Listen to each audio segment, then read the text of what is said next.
দড়িতে আমার বাইন্দা আমার অত্যাচার করছে। এই যে আমার পিঠ দেখতে হবে, আমার পিঠ দেখতে হবে, পিঠ না দেখলে আপনারা বিশ্বাস করে আমার গলা পিঠানি দিছে। আমি জানতাম না আমার মেয়ের সাথে মানে 5 বার চান্দাতে দিন ঈদের 3 দিন আগে যখন দেখছি এই জায়গাটা লাল, তখন প্রশ্ন করছি আম্মু এটা লাল কেন? তখন আমার মেয়ে সব বলছে, বলার পরে আমি বার্নিনি জানাইছি। তারপরে বিথি আছে না, বিথি জুরাইন থাকে, সে একটা ইজলা মহিলা, উনারও আমি বলে দিছি। এটা জানার পরে আমার বাসার থেকে টাকা আর আমার নিজের মোবাইল যেটা প্রুফ ছিল সে মোবাইল নিয়ে 5 দিন ধরে পলাই গেছে। তারপরে আমি মাদারীপুর গেছি 3 দিন আগে, যাওয়ার পরে আমি রাতের 1টা বাজে তারা ধরছি। ধরার পরে এই দড়িটা সে টিকটক করছে, টিকটকে দেখেন এই টিকটক আছে, সে মাদারীপুর টিকটক করছে এই দড়ি এইটা কইরা। আমার একটা জমি ছিল, জমিটা আমি বিক্রি কইরা তার একটা ডিএসএল ক্যামেরা, একটা মোবাইল, একটা জিক্সার না কি সুজুকি জিক্সার আমি একটা কিনে। হ্যাঁ, আমার এই যে জায়গা আঘাত করছে এইগুলো পুলা আমার নির্মমবার ওর চাচা ফুবু জয়না করছে, মারছে জুনিয়র সাকিব মারছে, বলছে আমার মায়ের জীবনে এত মেয়ের বাচ্চার কি বকটে ও করছে এগুলো। আমি এটার বিচার চাই, সুখ বিচার, আমার বিচার না, আমার মেয়ের বিচার চাই। ওদিনকে নাকি কক্সবাজার যে হস্টেলে ছিলাম সেটার আমি পুরো কার্ড দেবো, তার ভোটার আইডি কার্ড দিয়ে ওই হস্টেলে ছিলাম ওদিনকে রাত্রি আমি একই কথা বলছি যে আমি তোমার সাথে সংসার করবো, কিন্তু আমার বাবার সাথে আমি সংসার করবো না, একই কথা। তখন আমি জানতাম না আমার মেয়ের সম্বন্ধ, একশো নিচে আমার মেয়ের জন্যই। আমি গেঞ্জির ব্যবসা করতাম আর আমার পাসপোর্টটা ওর কাছে আমি ইন্ডিয়ার থেকে আমি 3 পিস আনতাম। তারপরে গাউসি আছে না, গাউসির থেকে তারপর আপনি লিভার ভিউ আছে না নারায়ণগঞ্জে, আমি গেঞ্জির ব্যবসা করতাম। আমি নিজে জুনিয়র সাকিবের সাথে বিয়ে হয়ে গেছি। কাজী যদি বলতে পারে আমি জোর করে তার বিয়ে করছি, আর উনি কাজীর কি বলছে জানেন, আমি আনমেরিড, আমার কোনো বিয়ে হয় নাই। মেয়েরে বলবেন যে আপনার পক্ষে থাকতে, মেয়ে যদি ওর মার পক্ষে যায় যদি কথা বলে আর তাহলে আমি ফাঁসে যাবো। দড়িতে আমার বাইন্দা আমার অত্যাচার করছে। এই যে আমার পিঠ দেখতে হবে, আমার পিঠ দেখতে হবে, পিঠ না দেখলে আপনারা বিশ্বাস করে আমার গলা পিঠানি দিছে।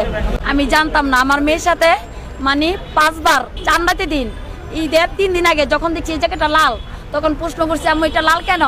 তখন আমার মেয়ে সব বলছে, বলার পরে আমি বার্নিনি জানাইছি। তারপরে বিথি আছে না, বিথি জুরাইন থাকে, সে একটা ইজলা মহিলা, উনারও আমি বলে দিছি। এটা জানার পরে আমার বাসার থেকে টাকা আর আমার নিজের মোবাইল যেটা প্রুফ ছিল সে মোবাইল নিয়ে 5 দিন ধরে পলাই গেছে। তারপরে আমি মাদারীপুর গেছি 3 দিন আগে, যাওয়ার পরে আমি রাতের 1টা বাজে তারা ধরছি। ধরার পরে এই দড়িটা সে টিকটক করছে, টিকটকে দেখেন এই টিকটক আছে, সে মাদারীপুর টিকটক করছে এই দড়ি এইটা কইরা। আমার একটা জমি ছিল, জমিটা আমি বিক্রি কইরা তার একটা ডিএসএল ক্যামেরা, একটা মোবাইল, একটা জিক্সার না কি সুজুকি জিক্সার আমি একটা কিনা দিছি বরিশালের থেকে।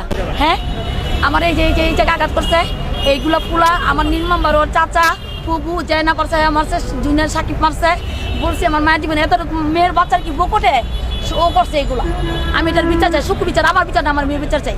ওদিনকে নাকি কক্সবাজার যে হস্টেলে ছিলাম সেটার আমি পুরো কার্ড দেবো, তার ভোটার আইডি কার্ড দিয়ে ওই হস্টেলে ছিলাম ওদিনকে রাত্রি আমি একই কথা বলছি যে আমি তোমার সাথে সংসার করবো, কিন্তু আমার বাবার সাথে আমি সংসার করবো না, একই কথা। তখন আমি জানতাম না আমার মেয়ের সম্বন্ধ। আমি গেঞ্জির ব্যবসা করতাম আর আমার পাসপোর্টটা ওর কাছে আমি ইন্ডিয়ার থেকে আমি 3 পিস আনতাম। তারপরে গাউসি আছে না, গাউসির থেকে তারপর আপনি লিভার ভিউ আছে না নারায়ণগঞ্জে, আমি গেঞ্জির ব্যবসা করতাম আমি নিজে। কাজী যদি বলতে পারে আমি জোর করে তার বিয়ে করছি, আর উনি কাজীর কি বলছে জানেন, আমি আনমেরিড, আমার কোনো বিয়ে হয় নাই। আমি জানতাম না আমার মেয়ের সাথে মানে 5 বার চান্দাতে দিন ঈদের 3 দিন আগে যখন দেখছি এই জায়গাটা লাল, তখন প্রশ্ন করছি আম্মু এটা লাল কেন? তখন আমার মেয়ে সব বলছে, বলার পরে আমি বার্নিনি জানাইছি। তারপরে বিথি আছে না, বিথি জুরাইন থাকে, সে একটা ইজলা মহিলা, উনারও আমি বলে দিছি। এটা জানার পরে আমার বাসার থেকে টাকা আর আমার নিজের মোবাইল যেটা প্রুফ ছিল সে মোবাইল নিয়ে 5 দিন ধরে পলাই গেছে। তারপরে আমি মাদারীপুর গেছি 3 দিন আগে, যাওয়ার পরে আমি রাতের 1টা বাজে তারা ধরছি। ধরার পরে এই দড়িটা সে টিকটক করছে, টিকটকে দেখেন এই টিকটক আছে, সে মাদারীপুর টিকটক করছে এই দড়ি এইটা কইরা।